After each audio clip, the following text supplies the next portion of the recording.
One of the best friends that NRA has had over the past couple of decades has been Springfield Armory, because this is a company that at its roots was all about a gun designed for NRA high-power rifle competition. And that gun, of course, is the M1A.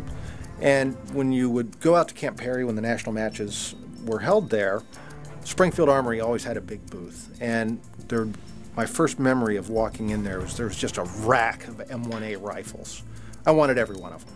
And that's because I knew that when you weren't shooting a reduced course, once you were shooting 600 or 1,000 yards, in that era, the M1A was the king of the 1,000-yard line.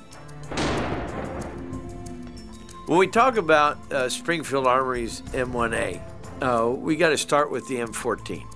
And what a story that is. John Garand, we won World War II with that M1 rifle. His patent, of course, calls it the greatest battle implement ever devised. And Garand, worked on that gun from 1919 until 1936. 17 years of development of that rifle, which is about exactly as long as it took to develop the M14. And Garand was even involved in that too. Immediately after World War II, the United States enters into NATO. And one of the initial goals of NATO is to standardize weapons and cartridges across all member countries, because this is one of the biggest problems that they faced during the war, is logistics and supply, with all of these different countries using different weapon systems and ammunition.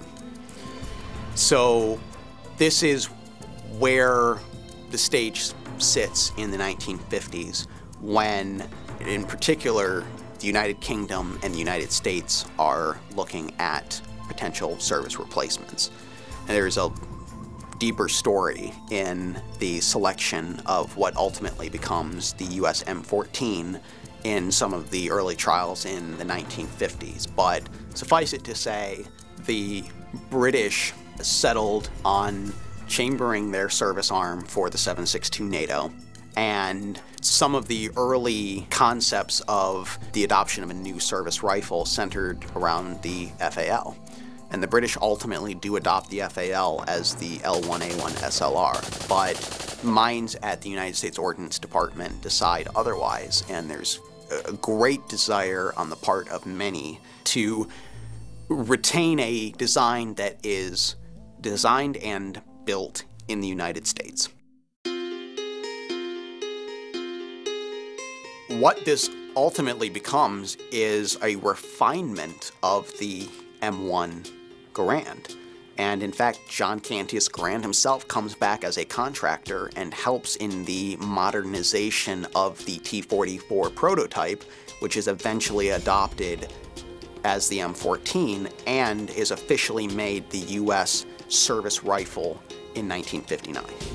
Its adoption was fairly short-lived, because it was literally within the year that Curtis LeMay tries out an ArmaLite at a farm outside of Hagerstown, Maryland on the 4th of July at a picnic, and then begins the process that turns into the M16 program, which was adopted formally in 1967. So we go from the M14 in 59 to the M16 in 67. That's a fairly short period of time. And you would think, oh, the poor M14, it went away, and no, it's still there.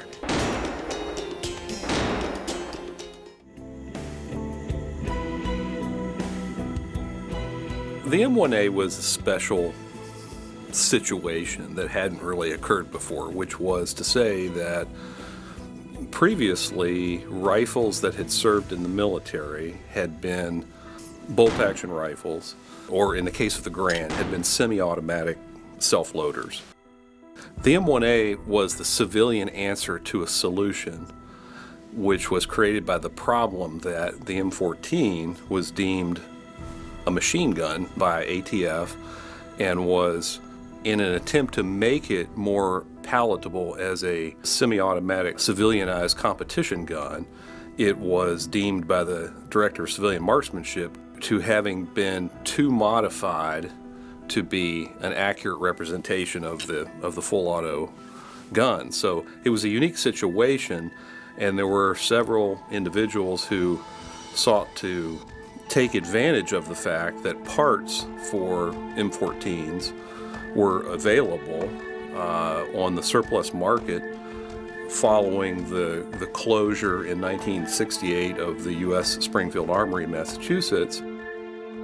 So an enterprising individual named Elmer Balance was smart enough to see the value in trading on the Springfield Armory name. Now, the armory had been closed, this is early 1970s, and so he set about to work with some folks to develop an investment cast receiver that would be a likeness of the M14 receiver, but without any capability for fully automatic fire. These guns have a collector following all in their own, because Springfield went through several iterations in order to get this gun right, get these new manufacturer receivers correct. And of course, the earlier guns have more original GI parts in them than later guns. The first of these M1As came out of Devine, Texas, and so these low serial number M14 clones are known as the Devine, Texas guns.